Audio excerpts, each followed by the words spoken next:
Hello class, and welcome back to my mandated science lecture series. It was ordered by the courts. Mandated sounds more professional.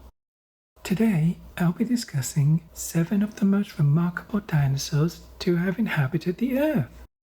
Some walked, some flew, some swam. Scientific categories are merely suggestions. I'm already concerned. By the end of today's lecture, you'll know more about dinosaurs than the dinosaurs themselves ever did. I don't think they studied paleontology. Exactly. Let's begin. The first dinosaur on my list is the Stegosaurus. We know from its impressive backplates that this dinosaur was highly concerned with public appearance and constantly seeking the attention of others. That's not what the plates were for. Which is exactly what a pygmy dinosaur would want you to believe. What does that even mean? These plates may have helped with display, communication, and possibly temperature regulation. Their exact purpose remains debated, which means scientists have once again failed to provide me with a simple answer. Another fascinating feature of the Stegosaurus is its unusually small brain. Compared to its body size, yes. Scientists estimate its brain was approximately the size of a walnut. Regardless, this makes the Stegosaurus one of history's earliest examples of a large creature making questionable decisions. It was a dinosaur, not a failed manager. The evidence remains inconclusive. For many years, scientists believed the Stegosaurus had a second brain located near its hips to help operate the rear half of its body. That theory is no longer accepted. Conveniently removed from the official record.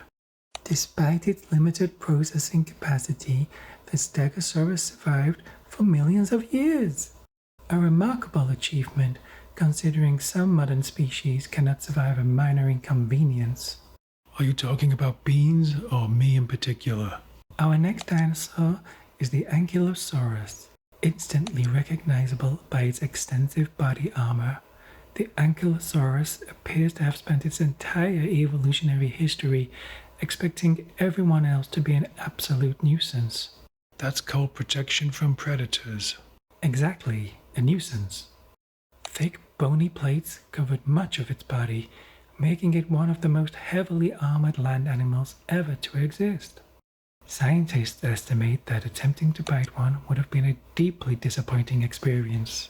As if this wasn't enough, the Ankylosaurus also evolved a massive tail club capable of delivering devastating blows. It was probably used to defend itself against predators. Or to settle parking disputes. Despite all these impressive defenses, Ankylosaurus appears to be relatively rare in the fossil record. Fossils are rare for lots of reasons. It doesn't necessarily mean the animal was rare. Which suggests they became so well armored that even paleontologists couldn't find them. That's not how fossils work, or armor. Due to its considerable armor, the Ankylosaurus was not especially fast. Fortunately, when carrying a giant bone-crushing hammer on your tail, speed becomes largely optional. Our next dinosaur is the Parasaurolophus. Oh my god, I said it right the first time. Instantly recognizable by its spectacular cranial plumbing system. That's one way of describing it. Scientists believe the hollow crest may have been used to produce sounds over long distances. Unfortunately, nobody was around to record these sounds. We can make educated estimates. Or educated guesses.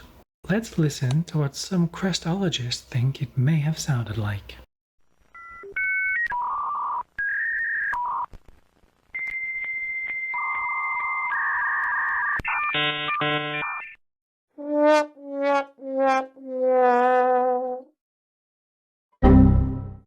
Most of those aren't scientifically accepted. Not yet. Using a reconstruction of the crest, we can now listen to what it actually sounded like.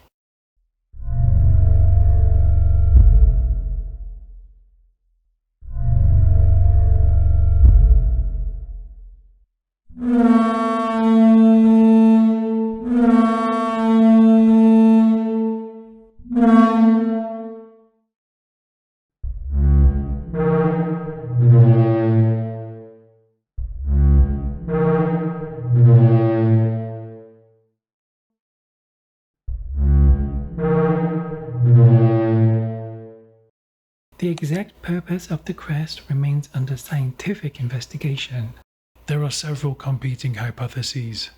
which, translated into plain English, means they haven't got a clue. Despite its elegant appearance, the Parasaurolophus was considerably larger than most people imagine. Adults could reach around 10 meters in length. It also possessed a broad, duck-like beak. This specialized mouth allowed it to consume large quantities of vegetation. Anyway, as the old saying goes, if it looks like a duck, walks like a duck, and quacks like a duck, It still isn't a duck. our next dinosaur is the Triceratops. Easily recognized by its impressive neck frill and 3 facial horns, the Triceratops appears to have evolved specifically to discourage unsolicited conversation. They were most likely used for defense and display. Exactly. Nothing ends a conversation faster than 3 horns. Despite its intimidating appearance, the Triceratops was a plant eater. Proof that vegetarians can still be terrifying. Triceratops lived at the same time as Tyrannosaurus rex. The two are believed to have settled numerous workplace disagreements using entirely unprofessional methods. They were predator and prey. Tomato, tomato.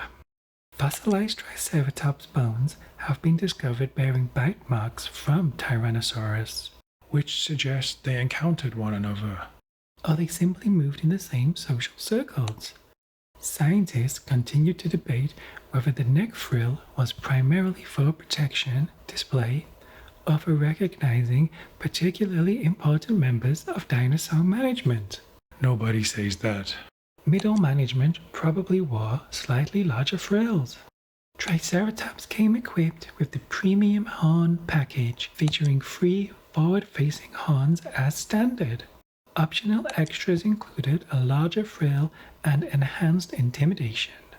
Our next dinosaur is the Quetzalcoatlus. It's pronounced Quetzalcoatlus, and it's not a dinosaur. Flying dinosaur Flying reptile. with dinosaur aspirations. Regardless of its administrative classification, Quetzalcoatlus was absolutely enormous. Standing as tall as a giraffe and with a wingspan comparable to a small aircraft, it remains one of the largest flying animals ever known. Despite its terrifying appearance, current evidence suggests it probably spent much of its time stalking smaller prey across open landscapes. Rather than constantly flying. Basically an airport pigeon. Unlike modern birds, Quetzalcoatlus spent much of its time walking on all fours before catapulting itself into the air. Scientists refer to this as quadrupedal launch. I refer to it as showing off. Imagine being chased by something the size of a giraffe that can suddenly become an aeroplane. Fortunately for us, they're extinct. It was named after the Aztec feathered deity Quetzalcoatl, which explains why absolutely nobody can pronounce it first time. Fortunately, there won't be a spelling test. Our next dinosaur is the Mosasaurus. Also not a dinosaur. Aquatic dinosaur, Marine reptile. wet dinosaur.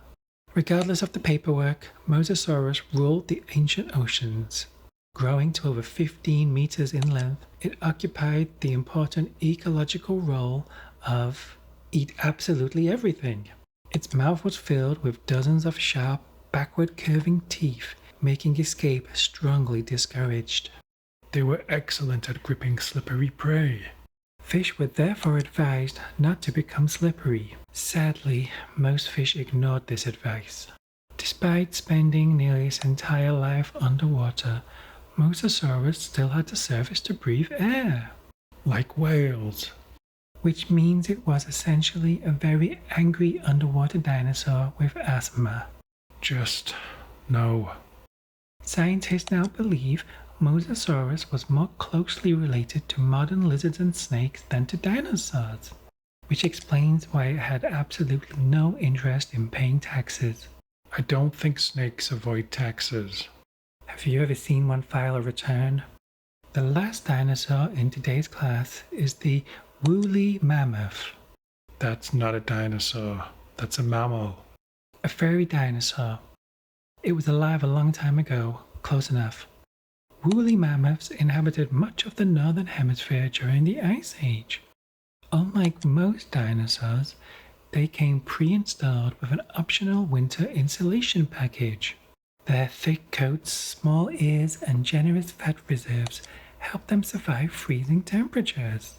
Essentially, they evolved into giant walking blankets. Their enormous curved tusks could grow several meters long. Woolly mammothologists believe they probably used them for fighting, digging through snow, and display.